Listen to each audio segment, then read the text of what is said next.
Hello everyone, welcome to this sixth and last part of video series Molecular Basis of Inheritance. In this video, we will cover regulation of gene expression. We know that gene is expressed through synthesis of proteins, and the two steps are translation and transcription. And in this video, we will cover what is the need of regulation of gene expression and the levels at which the gene expression can be regulated and the operon concept. And in the operon concept, we will take lac operon as an example. What is the need for regulation of this gene expression? We know that in multicellular organisms, different cells require different enzymes for their functioning, as there is distribution of labor and different kind of cells have different functions to perform. And even the same cell may require different sets of enzymes at different stages of life. So this is the need for regulation of gene expression. As far as the levels of regulation of gene expression are concerned, there are four levels at which the regulation of gene expression may take place. The first is transcriptional level. At this level, transcription is stopped and there is no formation of messenger RNA. The second level may be the processing level, that is the processing of heterogeneous nuclear RNA, which may not take place, preventing the further steps of protein synthesis. Another level of regulation of gene expression may be at the level of transport of messenger RNA. We require messenger RNA in the cytoplasm for translation process. And if there is no transport of messenger RNA from the nucleus to the cytoplasm, the further process of protein synthesis will be stopped. The protein synthesis may also be stopped at translational level, that is, the process of translation by any cause may be stopped at translational level. The operon concept is a hypothesis of regulation of gene expression at transcriptional level.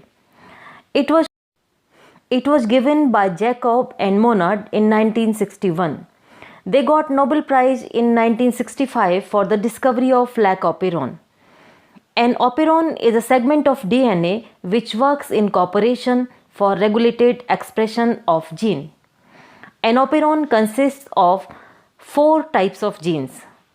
One operator gene, which is located at 5' end of the structural gene.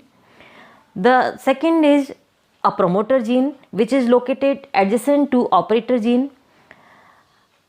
And one or more structural genes which codes for the enzyme, and one regulator gene which may or may not be present in vicinity of the operon.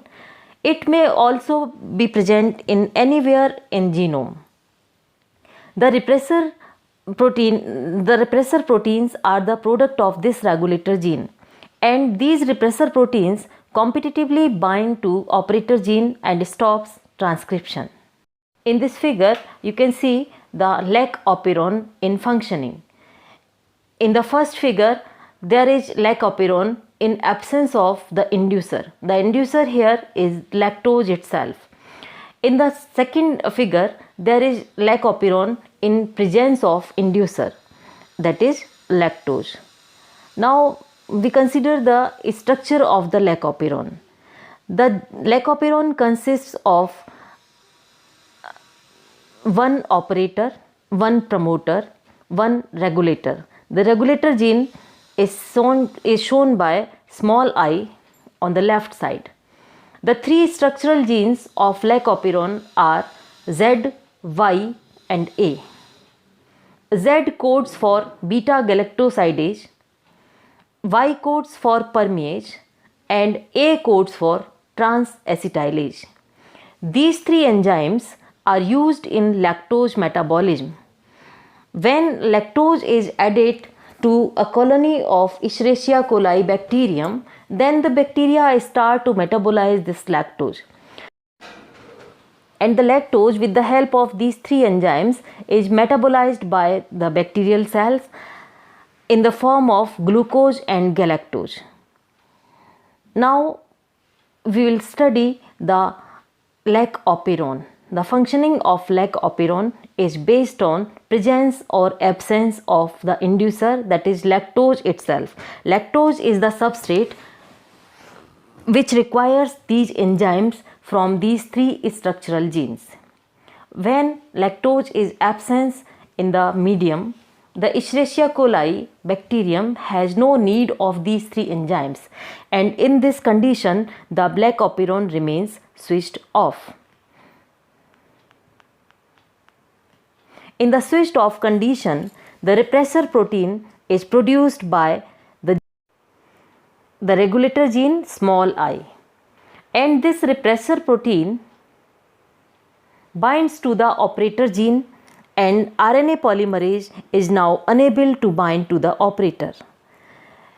Hence, no messenger RNA is synthesized. We can see in this figure that repressor protein given off from the regulator gene binds to operator gene, and it prevents the polymerase from transcribing the operon.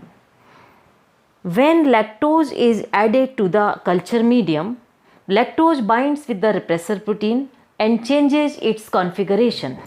Lactose repressor complex is unable to bind to operator gene, and in this way RNA polymerase finds the way to bind to the operator gene, and transcription begins to synthesize the messenger RNA from the three structural genes. The operon is switched on by lactose itself, which is the substrate. That is why the lac-operon is called the inducible operon.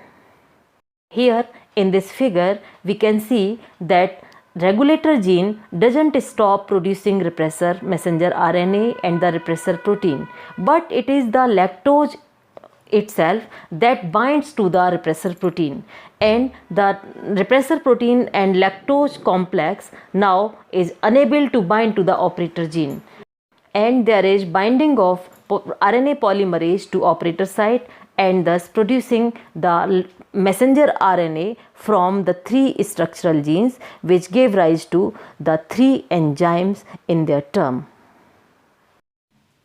The regulation of gene expression may be a negative or a positive kind of mechanism. In negative regulation, the expression of gene may remain switched off, usually due to regular production of a repressor of it. It is switched on only at some places where some kind of inducer inhibits the repressor, for example lac-operon. In positive regulation, the genes are switched on in normal condition.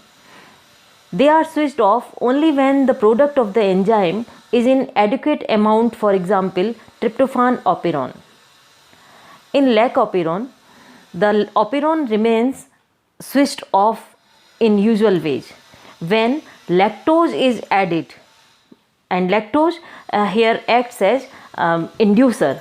When lactose is added, then the enzymes required for lactose metabolism are also required, and the lac-operon is switched on by induction by the lactose. In tryptophan operon, the genes continue to work until there is accumulation of enzyme in adequate amount. Lac-operon is also called inducible operon because the synthesis of enzyme is initiated by addition of the substrate itself. Tryptophan operon is a repressible operon as it is repressed by accumulation of the product.